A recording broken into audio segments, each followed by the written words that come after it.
All right. Welcome, everybody. Folks are still trickling in, but we'll get started in just a few minutes here.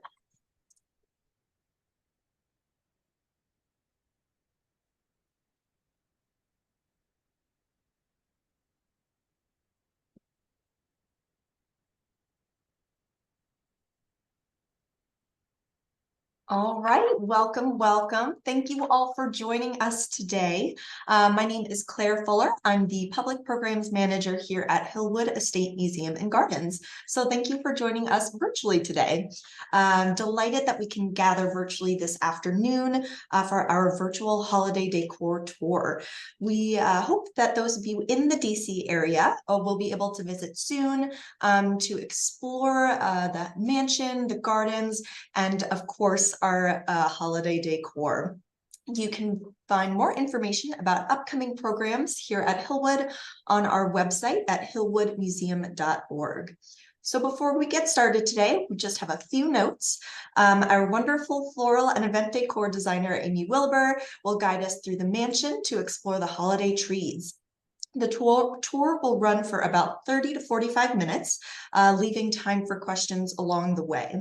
So via the chat feature at the bottom of your screen or the Q&A function at the bottom of your screens, please submit any questions that you may have as they cross your mind. We'll stop for questions after each tree. So now it is my pleasure to pass this over to Ami to get started today. Great, thank you, Claire, and welcome everyone to our holiday tree decor tour. And this year we are doing our trees after the glass exhibit that's here at Hillwood. And what we decided to do this year was to take inspiration from all of the current living artists who are featured in our exhibition. So it's kind of fun that these are all contemporary artists that we have chosen to be inspired by and create our own interpretation of their pieces of art into the form of a holiday tree. So we are going to get started. This year, we also have a new feature, which I think is really exciting. Thanks to Ed and to Claire, we were able to film the entrances of all of the rooms with the trees. So you will be seeing those, and then we'll get into the slides after that. So let's go to our first slide. And this is a piece by Deborah Moore. And this is an inspiration of things for the tree that you'll see in the entry hall. Moore uses both personal meditation on the glorious wonders of nature as well as a celebration of its power and mysteries. I feel that the gardens at Hillwood also celebrate nature, and I think that it was very appropriate to use this piece as our entry hall piece into the mansion because orchids were one of Marjorie Merriweather Poe's favorite flowers. And so when you walk into the mansion, it's nice to have the bridging of our greenhouse and our orchid collection, then coming into view into the entry hall of the mansion as well. And she oftentimes had orchids on display in the breakfast room, and we also do that as well during the year when we don't have our poinsettias in there. And then she always had an orchid up in her bedroom as well. So again, it's really a wonderful way to sort of tie in the theme of Marjorie Merriweather Post and also with Deborah Moore. Okay, so then we will go to our video.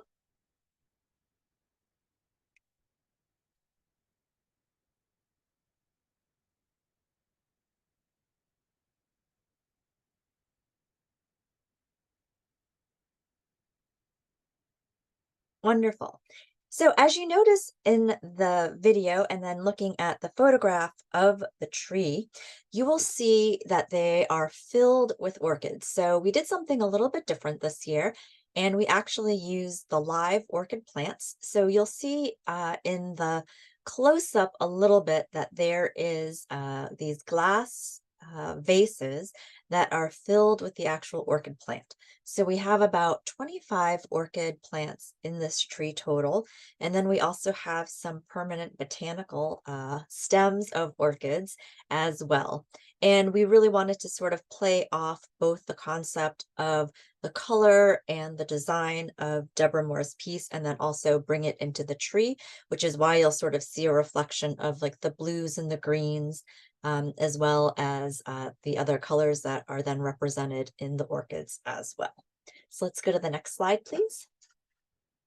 And these are just some different perspectives of the entry hall tree, as you can see from different sides. And again, a little bit more of the close-ups of the actual orchids.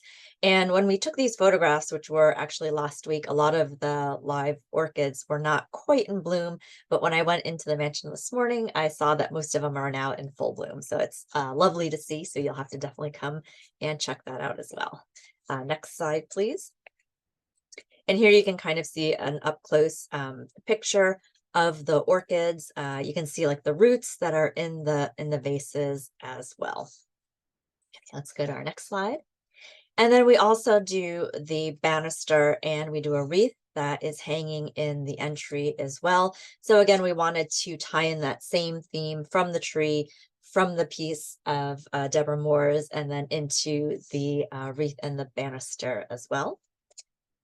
And then the next slide, these are the two horticulture members who worked on this tree. It's Sarah on the left and then Matthew on the right. And it's one of those things that we use the entire horticulture staff, and we start on Sunday evening at 5 o'clock. There were 2, 3, 4.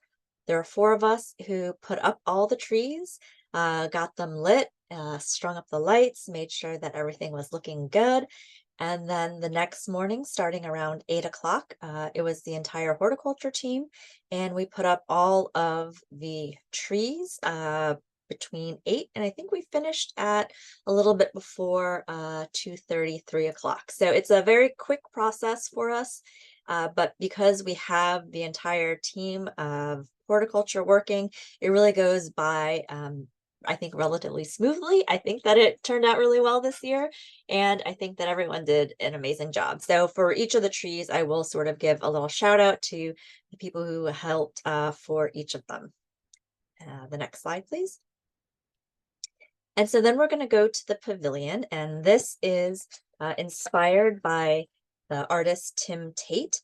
And what I thought was really interesting about having Tim Tate in the pavilion specifically was, again, this is a video clip of 2 men who are dancing, and the pavilion was always used for square dancing parties that Marjorie Merriweather Post would host.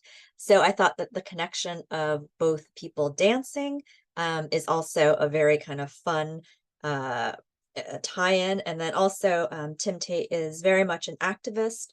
And I think that Marjorie Merriweather Post was also very much an activist in her day as well. So I feel like the two of them sort of go hand in hand together. I am going to stop for just a second because I did forget to stop at the entry hall tree afterwards if there were any questions, and then we'll come back to the pavilion. Great. We do have one question here about the orchid tree. Some orchids have fragrances, but others don't. So this attendee is asking if the orchid tree has a fragrance. It does not. So the orchids that we are using, the Phalaenopsis, they do not have any scent to them. And then, of course, the permanent botanical orchids that you see in the tree do not have a scent either. Great, thank you. Great. Okay, so now again onto the pavilion, and also just being inspired by Tim Tate and his piece. And if you are in the area and you've seen this, or you can, I think, maybe go online to see it, it's a looping video that you can see are stills, that's sort of a still photograph right now in his sculpture, but it is typically running on a loop, and it is a video that's quite impressive to see. So then let's go to the video recording of the pavilion.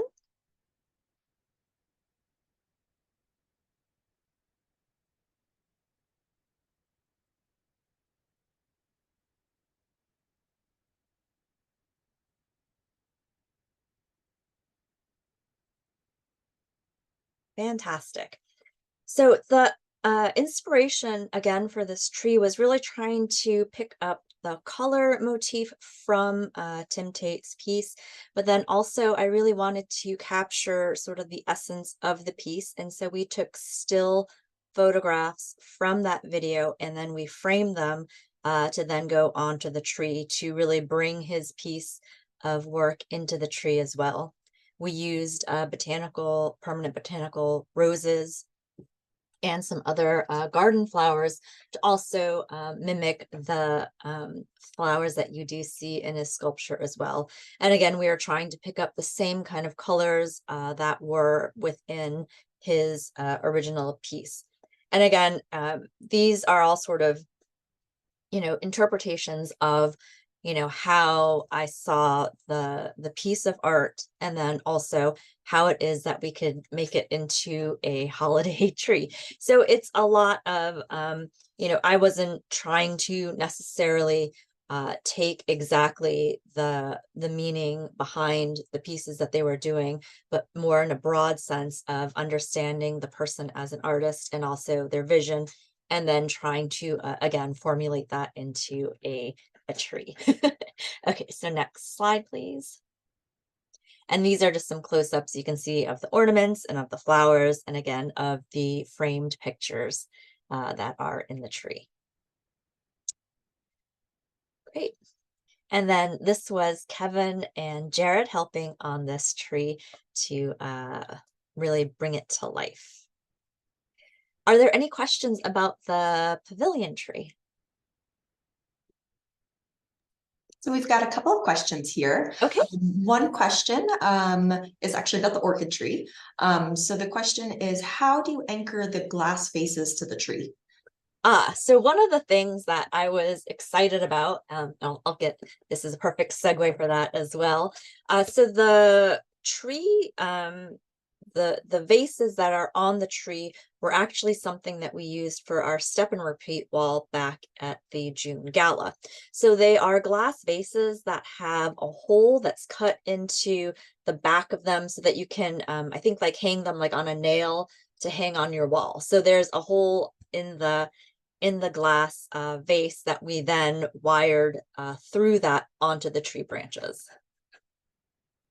Great, thank you. The next question here is, are the trees real or artificial? They are artificial. So all of the trees are artificial. One, it's I think mostly for safety. We don't want anything that's going to be flammable that is in the mansion. And it also just makes for a much easier maintenance of the trees as well. We put this up the Sunday and Monday before Thanksgiving, and they will come down on January like 15th or 16th, right around MLK Day. So it's a quite a long time to ask, I think, any real tree to hang on to all of its pine needles. And then circling back, I was just going to say that we have thousands and thousands of Christmas or holiday ornaments that we have used throughout years, even since before I was actually here working in the horticulture department. So I really like to try and go through everything every year. I had the help of my volunteers this year, and we sorted through all of the ornaments that are down in the mansion storage area. And we were able to upcycle, I would say, just about 90% of all of the ornaments that we used. There was just a handful of things that we needed to purchase in this year to sort of really round out the feeling and the themes for each of the trees. But otherwise, it was everything that we had on hand. So that really is fun to see these ornaments sort of year by year and see what kind of new life they can take on. And also, I think it is something that you can think about when you're decorating your own tree at home, that, there are many ways to use the same things that you have every year if you just sort of tweak things here and there, the way we did for our trees this year. Okay, so we're going on to the French drawing room, and this is the only piece in the show that isn't a living artist per se, but it's a glass company that is actually still in existence and still creating glasswork. So in the same realm, they are still yet contemporary artists working today, but it's not one singular person, but it's an entire company. And this is the Baccarat glasswork. And of course, when I was looking at pieces to select for the different rooms, this one clearly just spoke to me as something that would be perfect for the French drawing room. The candelabras and the chandeliers and all of the crystal work is such a nice reflection of what is actually in the French drawing room on a day-to-day from the chandeliers, but then also it just really kind of fits in and fills that space and makes it seem like it just, really belongs there with the way we decorate it this year. So without further ado, we'll walk into the French drawing room, or the French drawing room.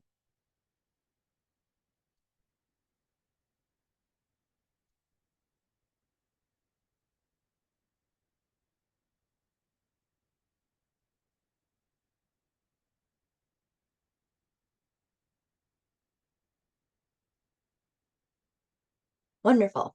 And so what I thought was great also about that shot that we just saw, and then the picture on the right-hand side, is that you do see the chandelier hanging right in front of the tree.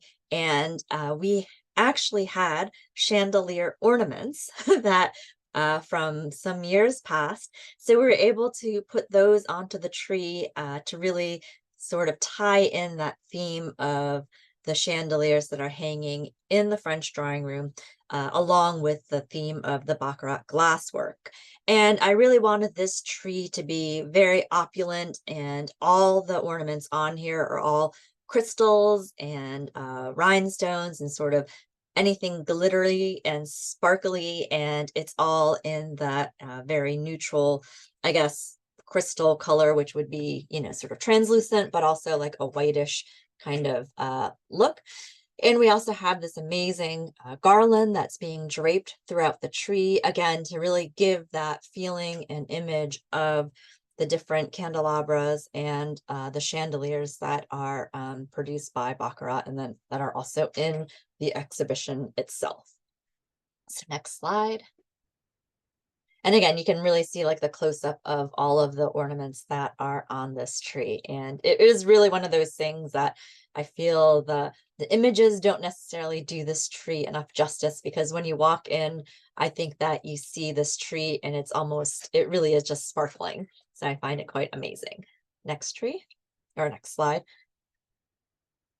And again, you can see the different ornaments. And this is Drew on the left-hand side and May on the right-hand side, who are the brilliant horticulture staff who worked on this tree to really make it shine and sparkle. What questions are there for the French drawing room? No questions at this time. Yep. Okay, good. All right, so we're going to move on to the next, and this is a collaboration of two of the artists. So we have Fred Wilson on the left-hand side with that chandelier, and then Beth Littman on the right-hand side with the glass sculpture.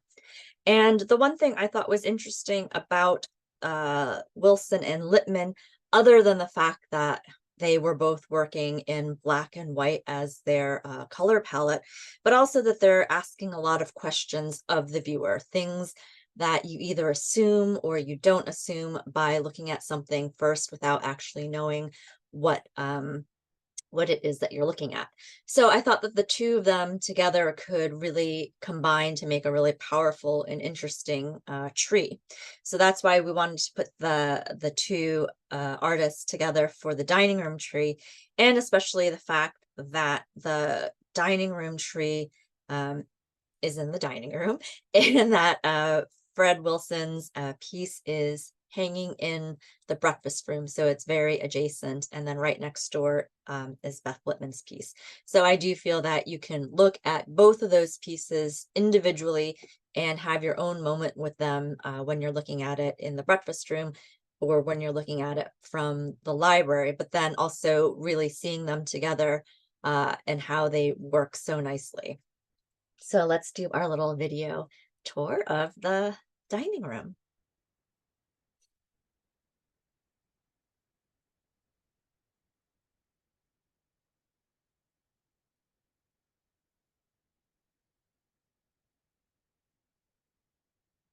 Fantastic. And as you can see, this tree, she's a really big girl. So it's always one of those things that it's a question of, how do you make a tree that is so large? How do you really fill it and really make it into a statement other than just being, a really large tree in a room? So for this, I wanted to use black and white ornaments, obviously to represent the same color palette, but we needed something to sort of offset the black and white together. The black ornaments that we have on the tree are fantastic in theory, but when you actually have them on a Christmas tree, a lot of times it creates what looks like just a dark space or a little bit of a void in your tree. So that's why I also wanted to go in with gold as a way to kind of set it off and also pick up on some of the amazing color palette from the table and all of its glory of how it's set up for the holidays. And then also, again, like I said, it's a good way to then sort of brighten up the black ornaments that are on the tree. Next slide, please. And again, you can see with the, I think with the table setting and then also with the tree of how it really does sort of work well together. See next slide. And this is a close-up of some of those ornaments that is a little bit difficult to see from afar, but once you're up close, you can really kind of get a sense of them. And then this is a picture of Marshall and Michael on the right side who helped make this tree come to life. And again, it's one of those things where this is such a big tree and it's always such a kind of a big challenge to be able to get it decorated nice and full, and then also to, make sure that it stays straight the whole time, but they did an excellent job with that. And with this tree, the concept was that we would go in first with a lot of the gold ornaments and really put them into the center of the tree. So the tree kind of has a little bit of illumination of gold with the lights hitting it. And then they layered in the white and then the black ornaments and then the ornaments that were black and white out towards the edge so that you do have these sort of 3 different layers of ornaments going on in the tree. And then also with the ribbon as well to just kind of, again, brighten up the areas where the black ornaments are. Next slide, please. And then this is a picture of the breakfast room, and you can see the black and white table setting. Again, we were really, hitting this theme pretty hard with the dining room and figuring out all the different places where we would be having the black and white as our color signature. Wonderful. Are there any questions about the dining room tree? No questions. Okay, excellent. So then that finishes up the mansion. And so the next place we're going to go to is the visitor center. And this was inspired by Karen Lamont and Joyce Scott, who were both exploring the themes of clothing, culture, and identity.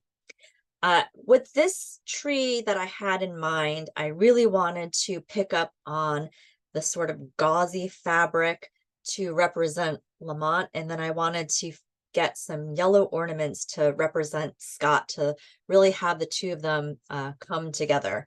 So we're going to do our little video tour, and then I'll talk a little bit more about this tree.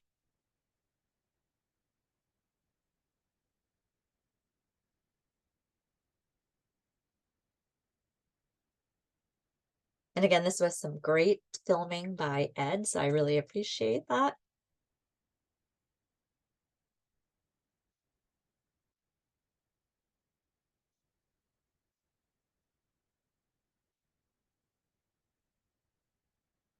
Wonderful. So with this tree, again, I really wanted to use fabric and I wanted to have this draping sort of sensation of the fabric in the tree. And I wanted to I envisioned like this fabric, like kind of coming down from the tree and then pulling at the bottom to create the skirt for the tree. And so what you see on the tree is one continuous line of fabric that was about 20 yards of fabric to go from the top of the tree all the way to the bottom to create that skirt. And then I wanted to continue that theme of draping also with the banister as well. And so those are kind of all gathered and bunted with the garland there.